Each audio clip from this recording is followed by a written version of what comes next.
Togo, l'opposition exige une enquête internationale sur la répression.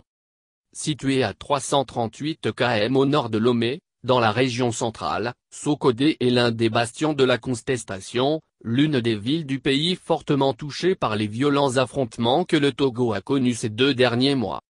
Le chef de file de l'opposition, Jean-Pierre Fabre, s'est déplacé dans la zone, pour une tournée de quelques jours, à la tête d'une délégation de 14 partis de la coalition de l'opposition togolaise. Sur place, ont été accueillis par des klaxons et des cris de joie et de nombreux témoignages des habitants. Répression, les habitants accusent l'armée. Je suis venu et j'ai découvert que ma boutique a pris feu. Des gens sont venus m'aider avec de l'eau mais on n'a pas pu éteindre le feu. Les soldats étaient là et m'ont dit que c'est des bandits qui ont mis le feu. Les jeunes de l'autre côté disent que ce sont les soldats qui ont mis le feu, a confié un commerçant nigérien de la ville. Selon plusieurs témoignages d'habitants, les militaires auraient incendié des maisons et frappé des habitants de la ville. Ils sont venus du quartier Kwo-Oro. C'est des militaires qui ont brûlé. Ils ont demandé où sont mes frères, mon mari, mes enfants. J'ai dit qu'ils sont sortis. Ils m'ont demandé de prendre des coups pour mes petits frères. Donc ils m'ont frappé aussi, a assuré une habitante. Moi, je suis juste sorti pour acheter à manger mardi et ils m'ont attrapé vers 10 h comme ça. On était 3. Les autres ont pu fuir, moi je suis tombé et ils m'ont attrapé. C'est les bérets rouges qui m'ont frappé comme ça avec un câble en fer.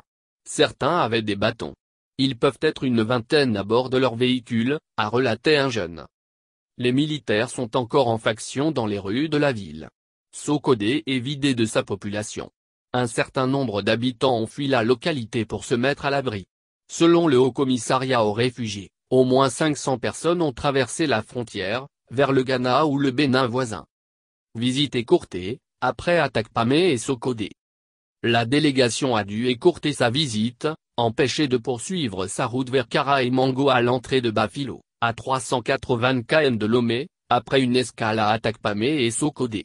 De retour à Lomé, Jean-Pierre Fabre a fustigé l'attitude des forces de l'ordre sur le terrain. Ils ont battu les gens, tiré, tué, fracassé la tête des gens. Ils ont tiré sur les gens et tué et cassé les bâtiments publics sur les mettre sur les dos des populations et justifié la barbarie de la répression, a-t-il déclaré.